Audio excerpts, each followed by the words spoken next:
O clima está esquentando em Colômbia e não é só por causa do verão americano, não. O Fluminense segue a todo vapor na preparação para a tão esperada estreia na Copa do Mundo de Clubes e cada dia que passa é mais um degrau rumo a um momento histórico. É isso mesmo, o tricolor vai encarar ninguém menos que o Borussia Dortmund na sua primeira participação nesse novo formato de mundial recheado de gigantes do futebol. E olha, até o torcedor mais cético, aquele que estava meio desanimado, já começa a sentir aquele friozinho na barriga. Porque agora a coisa ficou real. O técnico Renato Gaúcho está aproveitando cada sessão de treino para ajustar o time, afinar os últimos detalhes e, claro, começar a esboçar o time titular que vai buscar essa vitória inesquecível. Mas nem tudo são flores. O atacante Soteldo, que era esperado ainda na madrugada desta sexta-feira, acabou tendo sua chegada adiada por conta de uma mudança de logística. Ainda não tem um horário exato, mas é certo que ele não participa do treino de hoje. O mesmo vale para o colombiano John Arias, que ganhou uma folga extra e só se junta ao elenco amanhã. Quando os dois chegarem, o grupo finalmente estará completo para encarar esse desafio monumental. O Fluminense segue treinando hoje e amanhã em Colômbia. E já no domingo, depois da última atividade, o elenco embarca rumo a Nova Jersey, onde ficará instalado até o duelo decisivo contra o Borussia Dortmund, marcado para terça-feira no imponente MetLife Stadium. A cobertura segue total, acompanhando cada passo do Flu nessa jornada internacional. E o que chama a atenção mesmo é o clima em torno do Mundial. Essa semana, o jornal francês L'Équipe soltou uma matéria dizendo que o Paris Saint-Germain vai com força total para o torneio. O Benfica também já havia sido apontado com a mesma postura. E o técnico do Borussia Dortmund, Niko Kovac, foi direto ao ponto: vencer esse primeiro jogo é fundamental. Isso mostra que os europeus estão sim levando o Mundial a sério. Aquela ideia de que os clubes da Europa não ligam que mandam times reservas ou encaram como um torneio amistoso parece estar ficando para trás. Claro, cada clube tem sua visão, sua forma de se preparar, mas é evidente que há uma mudança no ar. E sabe o que está por trás disso tudo? O velho e conhecido fator decisivo, o dinheiro. A FIFA confirmou que vai distribuir mais de US$ 1 bilhão em premiação. É isso mesmo, mais de US$ 1 bilhão? Para um clube europeu vencer esse torneio pode significar o valor de uma contratação de peso. Estamos falando de cifras próximas de 200 milhões de euros. E com esse tipo de valor em jogo, é natural que até clubes que ficaram de fora, como o Liverpool, estejam questionando a ausência. Antes era um chororô dizendo que o torneio era desnecessário, que sobrecarregava os jogadores. Agora o discurso mudou, né? O dinheiro entrou em campo e mudou o jogo. Mesmo com os europeus encarando o Mundial com seriedade, o Fluminense precisa manter a postura. Não é hora de se sentir pequeno. É hora de olhar nos olhos do Borussia, jogar seu futebol e ir pra cima, competir de igual para igual. Se vai dar certo ou não, só o tempo dirá, mas não dá para entrar derrotado. O Fluminense chegou até aqui com méritos, conquistou a América e agora tem que mostrar sua força no cenário mundial. Agora vamos dar uma atualizada em algumas movimentações do elenco. O lateral direito Calegari, que estava meio sumido do noticiário, foi emprestado ao Atlético Paranaense. Ele já tinha sido emprestado ao Famalicão de Portugal depois de uma grave lesão nos Estados Unidos. E agora parte para um novo desafio no futebol brasileiro. O contrato dele com o Flu será renovado por mais uma temporada, o que é comum nesse tipo de negociação. O técnico do Atlético, que já conhece bem o jogador, pediu sua contratação e quem sabe agora ele não consiga retomar a boa fase e até render uma graninha ao tricolor futuramente. Outro nome que apareceu nos bastidores foi o de Nico Lopes. O Fluminense chegou a oferecer US$ 900 mil ao Nacional do Uruguai pelo atacante e o clube aceitou, mas o próprio jogador recusou a proposta por motivos pessoais. Com isso, o negócio melou. A multa rescisória dele era de cerca de US$ 1 milhão, ou seja, estava tudo alinhado, mas ficou pelo caminho. E tem mais uma graninha que pode pintar pro Flu dessa vez, graças ao Gerson. Isso mesmo, o volante revelado em Xerém hoje no Flamengo está sendo negociado com o Zenit da Rússia por cerca de 25 milhões de euros. Como clube formador, o Fluminense tem direito a 2,5% da negociação. Isso dá algo em torno de 4 milhões de reais que podem cair nos cofres tricolores? Nada mal, hein? Vamos falar de um moleque de Xerém que, apesar de hoje estar vestindo outra camisa, continua com o coração tricolor? Luiz Henrique, em uma entrevista recente, ele contou que é tricolor por influência do pai, um torcedor apaixonado. Disse também que, apesar do carinho pelo Botafogo, nunca deixou de ser Flu.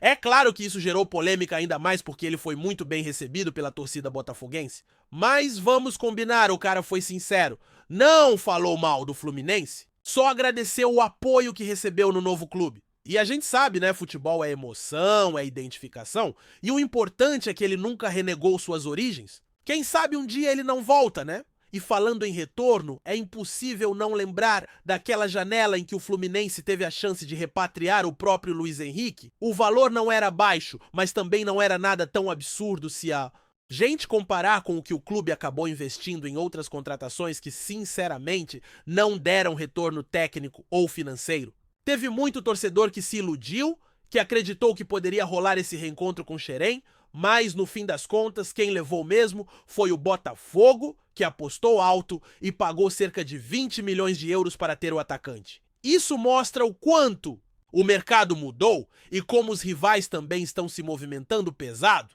Não dá mais para pensar em mercado como antes, onde apenas os clubes europeus eram ameaças financeiras. Hoje até rivais locais conseguem competir e se o Fluminense quiser manter seus talentos ou trazer de volta aqueles com DNA tricolor, vai ter que entrar no jogo de igual para igual. Esse tipo de movimentação, aliás, deixa claro como o futebol brasileiro vive um momento de transformação. Os clubes estão mais estruturados, há mais dinheiro circulando e a própria organização das competições nacionais e continentais está fazendo com que o nosso futebol volte a ter um certo protagonismo. A Libertadores, por exemplo, deixou de ser apenas um sonho para virar uma meta real e alcançável para quem se planeja bem. O Fluminense é prova disso. Conseguiu chegar no topo da América e agora está no Mundial. Isso impacta não só dentro de campo, mas também fora dele. O clube passa a ser visto com outros olhos por patrocinadores, por investidores e até por jogadores que antes talvez nem cogitassem vestir essa camisa. Só que nada disso adianta se não houver continuidade, e é aí que entra a importância dessa Copa do Mundo de Clubes. Não é só mais uma competição, é uma vitrine global. O mundo inteiro vai assistir. É a chance de colocar o nome do Fluminense de vez no mapa do futebol mundial, de mostrar que o clube tem estrutura, tem elenco, tem torcida e tem história, e principalmente de mostrar que sabe competir em alto nível contra gigantes do futebol. O Borussia Dortmund é uma pedreira, claro. Tem jogadores fortíssimos, tem camisa, tem tradição, mas não dá pra entrar com medo. Dá pra competir, dá pra jogar, dá até pra surpreender. Futebol é momento, é intensidade, é estratégia. E nisso o Renato Gaúcho sabe trabalhar bem. É por isso que essa reta final de preparação é tão importante. Os ajustes finais no time, a chegada dos últimos atletas, o entrosamento no treino, tudo isso vai pesar na hora da bola rolar. E o torcedor mesmo de longe joga junto, porque a energia que vem das arquibancadas, mesmo que seja do outro lado do planeta, chega no vestiário, chega no coração dos jogadores. O Fluminense vai representar não só sua torcida, mas também o futebol brasileiro. E essa responsabilidade precisa ser encarada com orgulho, não com peso. E não é só o Borussia que está de olho. Os outros clubes europeus estão observando tudo, analisando cada adversário. Afinal, esse novo formato do Mundial obriga todo mundo a levar a sério desde a primeira fase. Ninguém quer dar mole, ninguém quer virar piada. E isso vale também para o tricolor. Já pensou o Fluminense eliminando um gigante europeu? Logo na estreia ia ser histórico. Ia entrar para o folclore do futebol. E é isso que torna tudo mais emocionante. A possibilidade de escrever uma nova página na história do clube. Enquanto isso, os bastidores seguem fervendo. A diretoria continua de olho no mercado, buscando oportunidades e tentando montar um elenco ainda mais competitivo para a temporada. Há um entendimento claro de que, independentemente do que acontecer nesse Mundial, o Fluminense precisa seguir forte. O calendário de 2025 promete ser intenso com Libertadores, Campeonato Brasileiro, Copa do Brasil e, possivelmente, até Recopa. E para aguentar tudo isso é preciso ter elenco. Não dá para contar só com 11 jogadores. Precisa de peças de reposição de juventude, mas também de experiência. E por falar em juventude, Xerém segue sendo uma fonte inesgotável de talentos. O Fluminense sabe que ali está seu maior patrimônio. revelar jogadores, prepará-los e, se for o caso, vendê-los no melhor momento possível. Mas também é importante saber usar esses garotos no time principal, dar rodagem, dar moral, porque é ali que eles aprendem a ser casca grossa, a sentir o peso da camisa, a entender o que é jogar num clube gigante. E isso também atrai olhares de fora. Clubes europeus adoram garotos com base sólida e que já tenham minutos como profissionais, então é bom o Flu ficar esperto com o que tem em casa. Enfim, o momento é de atenção total, cada detalhe conta. A preparação precisa ser minuciosa, o foco tem que ser absoluto. O Fluminense está prestes a viver um dos capítulos mais importantes da sua história. E você que está acompanhando tudo isso, seja no Brasil ou de qualquer canto do mundo, tem um papel fundamental nessa caminhada. Porque mais do que um time em campo, é uma nação tricolor que vai estar representada nos gramados dos Estados Unidos. E isso, meu amigo, é motivo de sobra para se orgulhar. Está em busca de conteúdo de qualidade sobre o Fluminense? Então se inscreva agora no Fluminense Fanático Tricolor. Não deixe de comentar sua opinião sobre os jogos e temas que você quer ver aqui no canal.